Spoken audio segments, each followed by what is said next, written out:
77, elle est particulière parce que je la considère la plus belle et d'une course perdue, on a fait une course gagnable. Ce qui est assez inhabituel chez Porsche, je faisais équipe avec Henri Pescarolo et on avait une très bonne voiture aussi. Malheureusement, la nôtre a eu un problème de moteur insoluble très rapidement. Et ma chance a été que j'étais pilote de réserve sur la seconde voiture.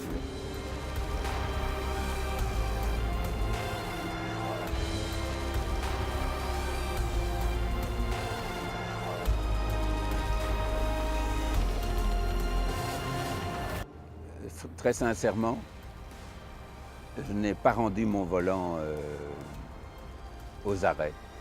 Je devais faire 2, j'en ai ajouté 1 et il disait mais je me sentais bien. C'est pour ça que j'adore ça, de dire l'état de grâce. La sensation que rien ne vous résiste, vous êtes dans le brouillard, vous êtes dans la pluie, vous êtes dans le sillage d'autres voitures, vous ne voyez pas grand-chose. Vous suivez les bordures parce que c'est comme ça qu'on conduit quand on ne voit pas bien ce qu'il y a devant. On suit les bordures et vous êtes épaté que tout vous réussisse.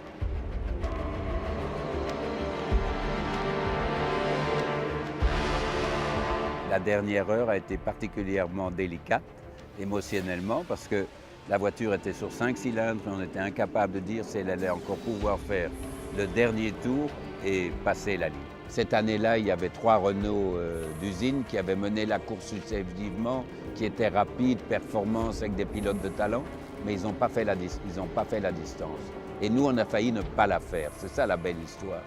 Mais surtout, c'est le sentiment d'avoir fait une course de Formule 1 avant l'heure au Mans. Parce que ça, c'était une course de Formule 1. Je vais vous dire, moi, j'avais j'allais dire une trouille bleue. Je n'ai pas assisté à ça. J'étais derrière dans mon motorhome en train de me boucher les oreilles et de croiser les doigts, d'avoir les crampes aux doigts pour croiser les doigts parce que vous savez que quand un moteur est très malade, vous n'avez plus aucune maîtrise dessus. Donc c'est une grande incertitude. Franchement, la dernière heure, rien n'a jamais été acquis. Donc on n'est pas rassuré. C'est incroyable. Hein? Tout le monde pleure. Tout le monde pleure. C'est aussi simple que ça. Parce qu'on y a tellement peu cru au début que tout le monde pleure en se disant, dis donc, on a roulé avec la grâce divine. Il y a quelqu'un qui nous a protégés ce jour-là, c'est clair.